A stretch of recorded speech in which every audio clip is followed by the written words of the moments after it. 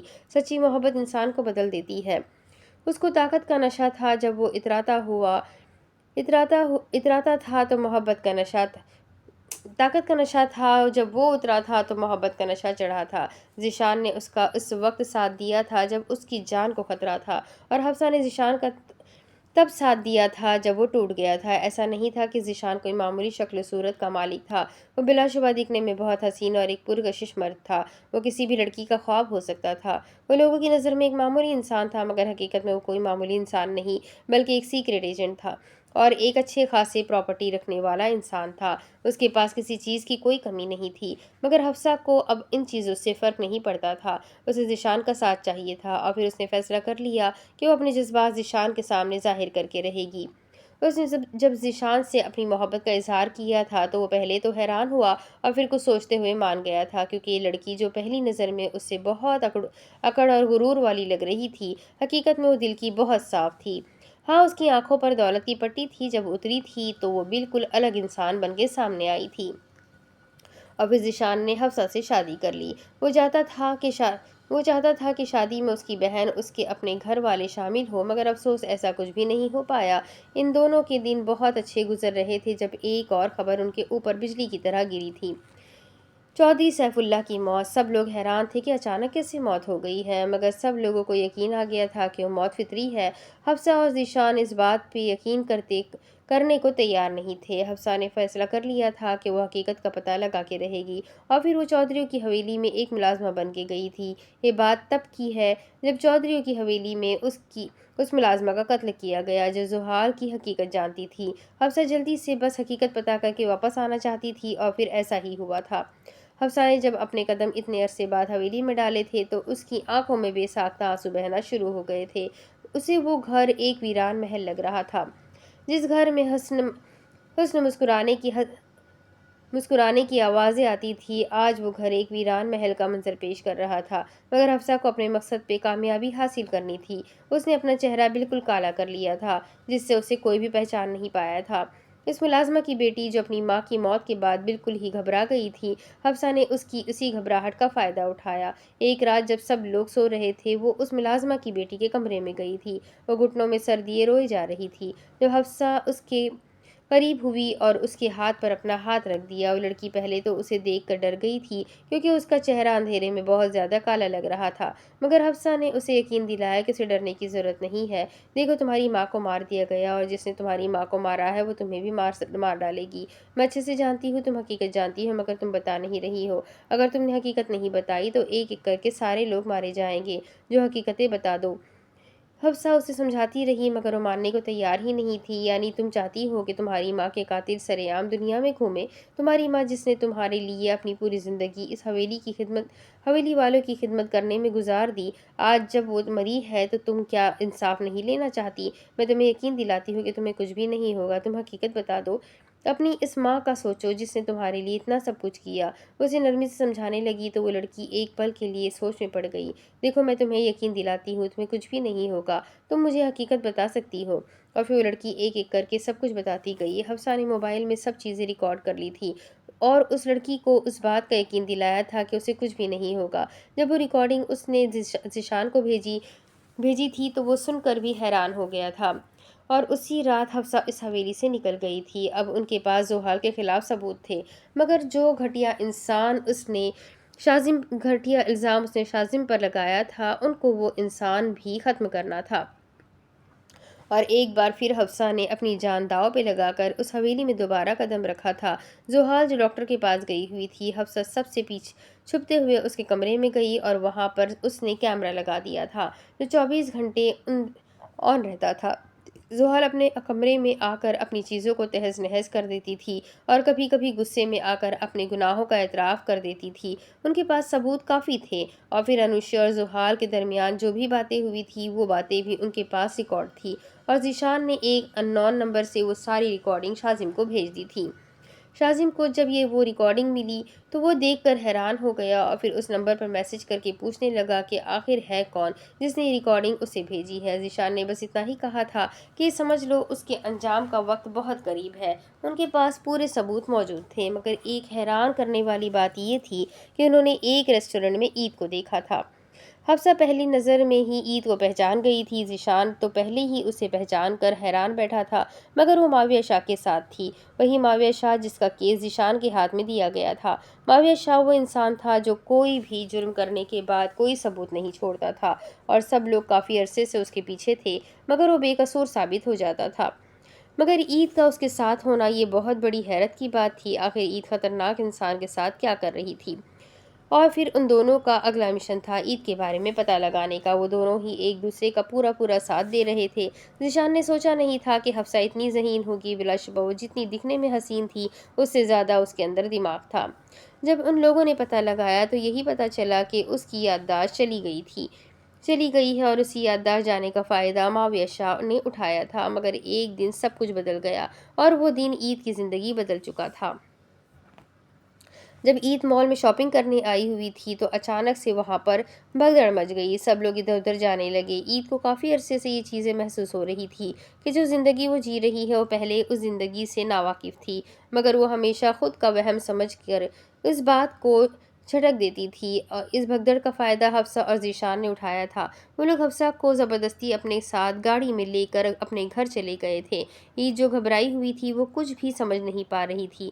جب وہ لوگ گھر پہنچے تو حفصہ نے اس کو نرمی سے سمجھایا، مگر وہ ماننے کو تیار ہی نہیں تھی۔ جھوٹ، تم لوگ کون ہو اور تم لوگ مجھ سے جھوٹ کیوں بول رہے ہو؟ شاہ ایسا نہیں کر سکتے۔ اور کون شاذم چودھری؟ میں کسی کو نہیں جانتی۔ وہ وہاں سے جانے لگی تھی جب ذیشان نے ایک وائس ریکارڈنگ اسے سنائی جس میں منان کی آواز تھی۔ وہ عید کو بہت پیار سے پکار رہا تھا۔ یہ منان کی پرانی وائس ریکارڈنگ تھی، مگر عید اس آواز کو بھول کے بھی نہیں بھلا سکتی تھی۔ وہ زار و قطار رونا شروع ہو گئی۔ ذیشان اور حفصہ اسے معاویہ کی حقیقت بتاتے جا رہے تھے اور اسے اس انسان سے نفرت محسوس ہو رہی تھی۔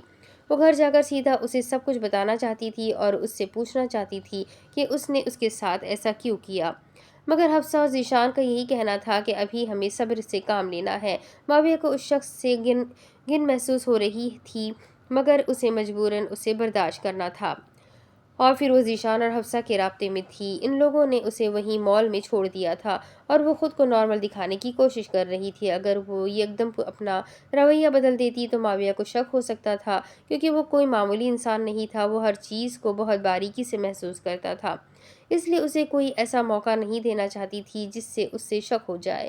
وہ نارمل بن کر اس کے ساتھ رہتی تھی اور پھر پارٹی میں شاذم چودھری کو دیکھ کر وہ خود کو بہت مشکلوں سے قابو کر کے بیٹھی تھی۔ شاذم کا چلے جانا اس نے محسوس کیا تھا۔ اس کی آنکھوں میں ایک درد تھا جو عید اچھے سے دیکھ سکتی تھی، مگر وہ سب کچھ دیکھ کر بھی نظر انداز کر رہی تھی۔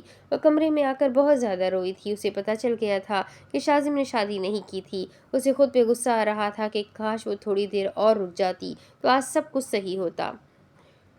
اور پھر کچھ دن بعد جب عید اور معاویہ کی شادی کے دن رکھے گئے اور پھر خانزادہ لوگوں کا ان کے گھر آنا اسے حیرت میں مبتلا کر چکا تھا۔ منان کو اور میرب کو دیکھ کر وہ خود پہ قابو نہیں کر پا رہی تھی، مگر ذیشان نے اور حفصہ نے اسے کافی سمجھایا تھا کہ اسے خود پہ قابو کرنا ہوگا، اسے خود کو سنبھالنا ہوگا، کیونکہ وہ بھی ابھی جذبات میں آ کر اتنے لوگوں کی محنت ضائع نہیں کر سکتی تھی۔ اور اس دن اسے پتہ چلا تھا کہ جس ماموں کی بات اس کی ماں کیا کرتی تھی وہ خانزادہ ایوب تھے اور وہ اپنے خاندان سے مل کر بہت خوش ہوئی تھی۔ جب کھانے کی میز پر شادی کی بات ہو رہی تھی تو ایک پل کے لیے عید کا ہاتھ تھم گیا تھا جب معاویہ نے شاذم سے کہا تھا کہ اس کی ہونے والی بیوی نے فون کیا تھا۔ اس کے چہرے پر بھی بے یقینی تھی، مگر وہ کمال مہارت سے اپنے تاثرات چھپا کر نارمل ہو کر بیٹھی تھی۔ اور پھر ذیشان کے کہنے پر ہی اس نے معاویہ کے سامنے یہ بات کی تھی کہ اسے گاؤں کی شادیاں دیکھنے کا بہت شوق ہے، اور پھر ان کے پلان کے مطابق ہی وہ لوگ خانزادہ حویلی میں گئے تھے۔ مگر چودھریوں کی حویلی جانا ان کا پلان نہیں تھا، یہ شاذم چودھری کا پلان تھا۔ سب باتوں کا مطلب یہی تھا کہ عید کی یادداشت بہت پہلے ہی واپس آ چکی تھی، مگر وہ اداکاری کر رہی تھی، انہیں حقیقت سامنے لانی تھی۔ حفصہ کو اپنے بھائی، اپنی ماں اور اپنے باپ کا بدلہ لینا تھا۔ بس ایک لڑکی نے اس کا پورا خاندان برباد کر دیا تھا، اور عید کو بس اپنا خاندان واپس چاہیے تھا۔ یعنی سب لوگ اپنا اپنا گیم کھیل رہے تھے۔ ایک طرف ذیشان اور حفصہ تھے تو دوسری طرف شاذم چودھری اور خانزادہ خاندان۔ کھیل چلتا جا رہا تھا اور ان سب کا مقصد صرف زحال کی حقیقت سامنے لانا، معاویہ شاہ کو اس کے انجام تک پہنچانا اور سب کو دوبارہ ایک کرنا تھا۔ حفصہ حقیقت سب کو بتا چکی تھی، سب لوگ حیران تھے۔ شاذم چودھری کو آج پتہ چلا تھا کہ اسے یہ ساری ویڈیوز ذیشان نے بھیجی تھی۔ ابھی وہ لوگ اسی طریقے سے وہاں پر موجود تھے جب ذیشان کا موبائل بجنے لگا۔ اس نے جب کان سے لگایا تو سامنے جو خبر بتائی گئی وہ سن کر وہ حیران ہو گیا تھا۔ وہ غصے سے اپنے موبائل کو زمین پر مارنے ہی والا تھا جب حفصہ نے اسے نارمل رہنے کا کہا تھا۔ سب لوگ پریشان ہو کر اسے دیکھ رہے تھے۔ اسے پتا چل گیا تھا کہ عید کی یادداشت واپس آ چکی ہے۔ اس نے معاویہ کو سب کچھ بتا دیا، اس لیے معاویہ سے اسے اغوا کر چکا ہے، اور ان لوگوں کا کہنا ہے کہ وہ اسے دوسرے ملک لے جا رہا ہے، مگر کہاں لے جا رہا ہے یہ کسی کو نہیں پتا۔ میں نے سب کو اطلاع دے دی ہے، سب لوگ اس کی گاڑی پر نظر رکھیں گے۔ وہ پریشانی سے سب کو بتا رہا تھا جب اگلے ہی پل شاہویز بول پڑا۔ میں گاڑی نکالتا ہوں۔ شاہویز نے گاڑی کی چابی اٹھاتے ہوئے کہا تھا۔ مجھے لگتا ہے ہم سب لوگوں کو الگ الگ راستوں پر چلنا چاہیے، اور اگلے ہی پل شاہویز خانزادہ اپنی گاڑی نکال کر عید کو ڈھونڈنے کے لیے نکل چکا تھا۔ شاہزیب خانزادہ بھی اپنی گاڑی کی رفتار کے ساتھ دوڑاتا چلا جا رہا تھا۔ منان اور اہل دونوں ساتھ عید کو ڈھونڈنے کے لیے نکلے تھے، اور اس وقت کوئی شاذم کے دل سے پوچھتا، اس کے ہاتھ تھے، مگر اسے اس وقت صرف عید کو ڈھونڈنا تھا۔ اسے لگ رہا تھا کہ وہ عید کو کھو دے گا، یعنی اس رات جو کچن میں باتیں ہوئی تھی وہ سب عید نے اپنے دل سے کہی تھی، یعنی اس کی عید اس کی ہی تھی، اور اب اس کا یوں جانا اسے بے چین کر رہا تھا۔ اس کا بس نہیں چل رہا تھا کہ معاویہ کا گلا دبا دے۔ اگر عید کو کچھ بھی ہوتا تو یہ تو پکا تھا کہ شاذم اسے زندہ زمین میں گاڑ دیتا۔ سب لوگ ایک دوسرے سے فون پر کنیکٹ تھے، سب لوگ اپنے طور پر پتہ لگا رہے تھے، مگر عید کا کچھ پتہ نہیں چل رہا تھا۔ دوسری طرف، چھوڑو مجھے نفرت ہے تم سے، تم جیسا گھٹیا انسان میں نے اپنی زندگی میں نہیں دیکھا، تم میرے ساتھ ایسا کیسے کر سکتے ہو؟ معاویہ اسے ایک ویران گھر میں لایا تھا، اس گھر کا پتہ کسی کو بھی نہیں تھا، یہاں تک کہ نوح کو بھی نہیں پتہ تھا۔ معاویہ کو جیسے ہی اس کا میسج موصول ہوا تھا، اس نے اگلی پل عید کی کلائی کس کے پکڑی اور اسے گھسیٹتے ہوئے گاڑی میں بٹھا چکا تھا۔ اس وقت سب لوگ زحال کی حقیقت جاننے میں لگے ہوئے تھے، اور اسی بات کا فائدہ اٹھاتے ہوئے وہ اسے وہاں سے نکال چکا تھا۔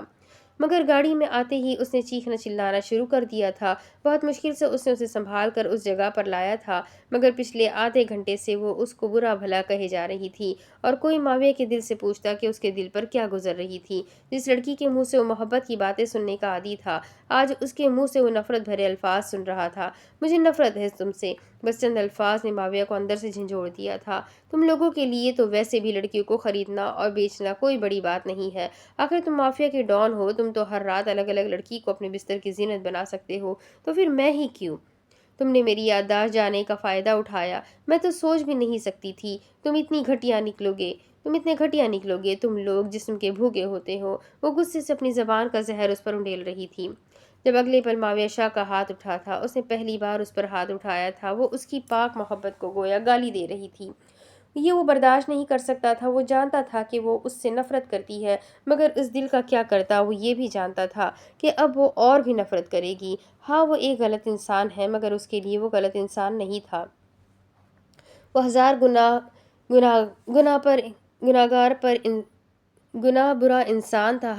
برا انسان تھا، مگر اس نے کبھی کسی لڑکی کو غلط نظر سے نہیں دیکھا تھا۔ وہ اگر چاہتا تو عید کے ساتھ کچھ بھی کر سکتا تھا، مگر اس نے اسے حلال طریقے سے اپنا بنانا چاہا۔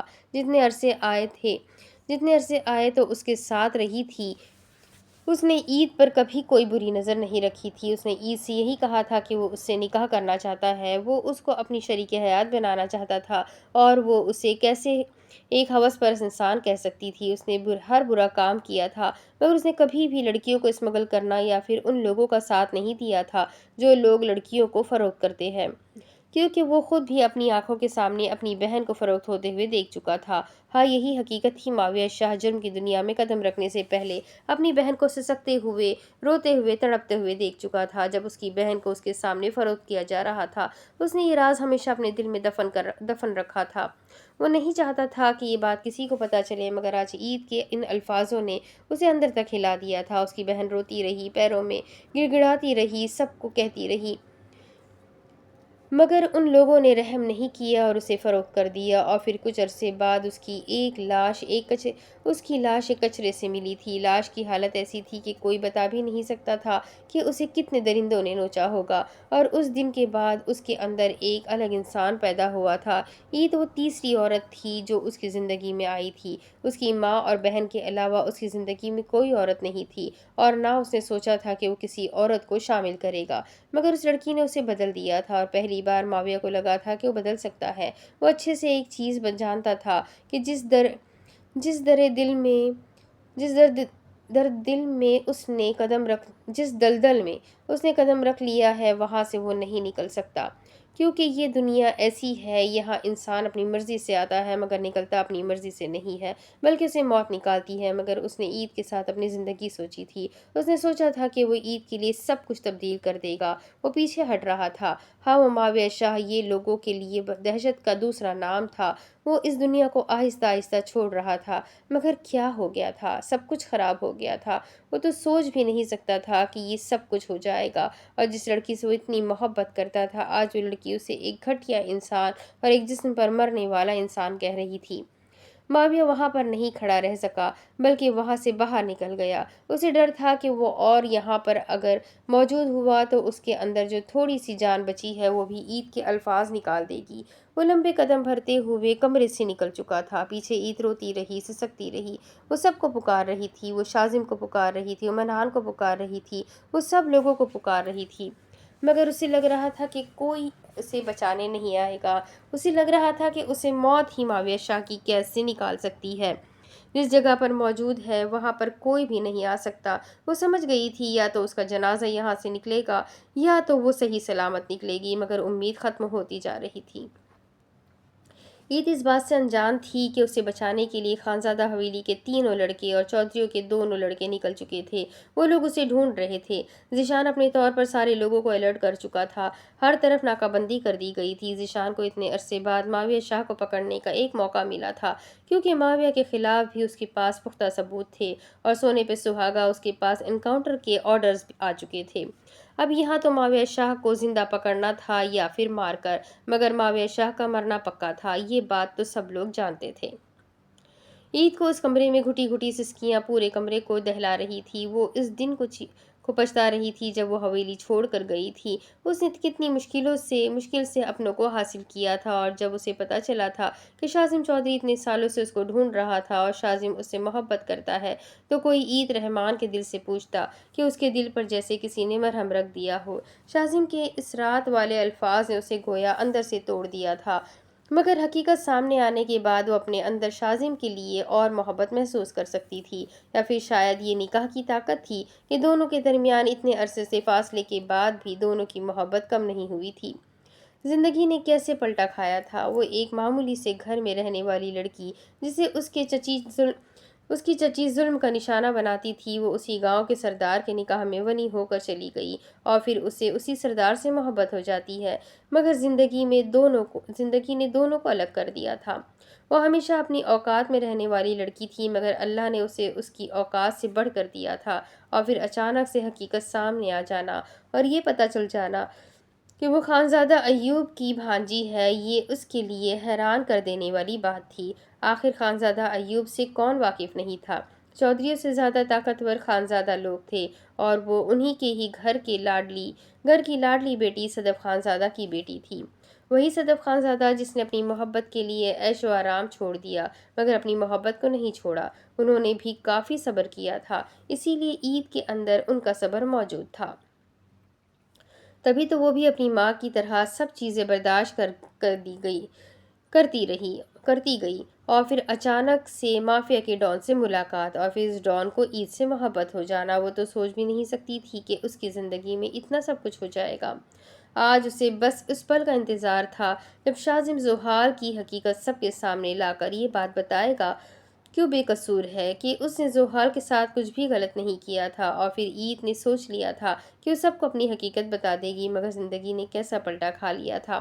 وہ تو سوچ بھی نہیں سکتی تھی کہ معاویہ اسے یوں سب کی آنکھوں کے سامنے سے لے کے چلا جائے گا اور کسی کو پتا بھی نہیں چلے گا۔ اس کو تو راستہ بھی نہیں پتا تھا کہ وہ کس جگہ پر موجود ہے، اور اب اس اندھیرے کمرے میں اس کو ڈر لگ رہا تھا۔ اس کمرے میں صرف ایک کھڑکی تھی جو سلاخوں سے بند تھی، باہر پرندوں کی آوازیں آ رہی تھی۔ وہ اللہ سے شدت سے دعا کر رہی تھی کہ اسے اس قید سے رہائی دے دے، اسے اس کی محبت دوبارہ دے دے، اسے دوبارہ سب سے ملوا دے، مگر ابھی ایسا کچھ بھی ممکن نہیں لگ رہا تھا۔ دوسری طرف سب لوگوں نے ایڑی چوٹی کا زور لگا لیا تھا، مگر عید کا کچھ پتہ نہیں چل رہا تھا۔ ذیشان نے اپنے طور پر پوری کوشش کر لی تھی، مگر کسی کو بھی نہیں پتا تھا کہ عید کو وہ کہاں لے کے گیا ہے۔ انہوں نے عالیان سے بھی پوچھا تھا کہ شاید وہ اپنے بھائی کے بارے میں کچھ جانتا ہو، مگر اپنے بھائی کی حقیقت دیکھ کر وہ خود صدمے میں چلا گیا۔ یہ بات غلط نہیں تھی کہ معاویہ نے عالیان کو بالکل باپ کی طرح پالا تھا۔ وہ چاہ کر بھی اپنے بھائی کے لیے اپنا دل سخت نہیں کر پا رہا تھا، مگر اپنے بھائی کی حقیقت یوں سامنے دیکھ کر وہ حیران تھا۔ وہ تو سوچ بھی نہیں سکتا تھا کہ اس کا معصوم دکھنے والا بھائی ایک خطرناک ڈان تھا، جرم کی دنیا کا بے تاج بادشاہ۔ ذیشان نے جب عالیان سے پوچھا تو اس سے جتنا پتا تھا اس نے اپنے طور پر سب کچھ بتا دیا تھا۔ ذیشان نے وہاں پر بھی پتا کروایا تھا، مگر کچھ بھی نہیں پتا چلا۔ سب لوگ نوح کو بھی ڈھونڈ رہے تھے کیونکہ اس کا بھی کچھ نہیں پتا نہیں تھا، اور ان کو لگ رہا تھا کہ وہ اس کے ذریعے معاویہ تک پہنچ سکتے ہیں، مگر ابھی کسی کو نہیں پتا تھا کہ وہ کہاں پر ہے۔ عید کمرے میں اب بیٹھ کر تھک گئی تھی، آنسو سے اس کی پوری آنکھیں بھیگی ہوئی تھی۔ معاویہ جب کمرے میں داخل ہوا تو عید کا یہ حال دیکھ کر وہ تڑپ اٹھا تھا۔ وہ اسے محبت کرتا تھا، اور اس کی سچی محبت یوں رو رہی تھی، وہ بھی کسی اور کے پاس جانے کے لیے وہ برداشت نہیں کر سکتا تھا۔ زندگی میں معاویہ نے پہلی بار کسی لڑکی کو چاہا تھا، اور وہ لڑکی یوں کسی اور کے لیے آنسو بہا رہی تھی۔ اس کے دل پر گویا خنجر چل رہے تھے، مگر وہ ضبط کے کڑے مراحل سے گزر رہا تھا۔ چلتا چلتا عید کے بالکل سامنے آ کر بیٹھ گیا۔ عید نے نفرت سے اپنا منہ پھیر لیا تھا، اسے نفرت محسوس ہو رہی تھی، اور اس کا یوں منہ پھیرنا معاویہ کو تڑپا چکا تھا۔ اس نے تو یہ نہیں چاہا تھا، اس نے تو ایک ہنسی خوشی زندگی چاہی تھی، ایک ایسی زندگی جس میں عید اس کے ساتھ ہو، اس کا ایک چھوٹا سا گھر ہو، وہاں پر اس کے بچے ہو، وہ اپنی چھوٹی سی فیملی کے ساتھ ایک اچھی زندگی گزارنا چاہتا تھا۔ یہ بات بھی سچ تھی کہ وہ اس جرم کی دنیا سے بیزار ہو چکا تھا، وہ جینا سیکھ رہا تھا۔ اس لڑکی کے آنے کے بعد اس نے ایک اچھی زندگی کی تمنا کی تھی، اس نے جینے کی تمنا کی تھی، مگر سب کچھ اس کے ہاتھ سے پھسلتا جا رہا تھا، سب کچھ آہستہ آہستہ ختم ہوتا جا رہا تھا، سب لوگ بچھڑتے جا رہے تھے۔ وہ اچھے سے جانتا تھا کہ عالیان کو حقیقت ابھی تک پتہ چل گئی ہوگی۔ باپ کے جانے کے بعد اس نے عالیان کو بیٹوں کی طرح پالا تھا، کوئی خواہش نہیں تھی جو اس نے پوری نہ کی ہو۔ شروع میں جب عالیان چھوٹا تھا، ان کے پاس کچھ بھی نہیں تھا، تو معاویہ خود بھوکا رہ لیتا، مگر اسے بھوکا نہیں چھوڑتا تھا۔ یہ اتنی کامیابی اس نے اتنی آسانی سے حاصل نہیں کی تھی، اس میں اس کی محنت بھی شامل تھی، کئی دن کی بھوک بھی شامل تھی، کئی زخم بھی شامل تھے جو اس کے جسم پر لگے ہوئے تھے، کئی گولیاں بھی شامل تھی جو اسے ماری گئی تھی، مگر اسے زندہ رہنا تھا۔ وہ ہمیشہ اپنے بھائی کو اس کیچڑ سے دور رکھتا تھا، یہاں تک کہ اس نے یہ بات عالیان کو پتہ بھی نہیں چلنے دی تھی کہ وہ کوئی ڈان ہے۔ وہ اپنے بھائی کی آنکھوں میں نفرت برداشت نہیں کر سکتا تھا، مگر اب وہ جانتا تھا اسے حقیقت پتہ چل گئی ہوگی، اور وہ اس سے نفرت محسوس کر رہا ہوگا۔ یہ بات اسے اندر تک تکلیف دے رہی تھی۔ سارے غم ایک ہی دن میں معاویہ شاہ کے اوپر آ گئے تھے۔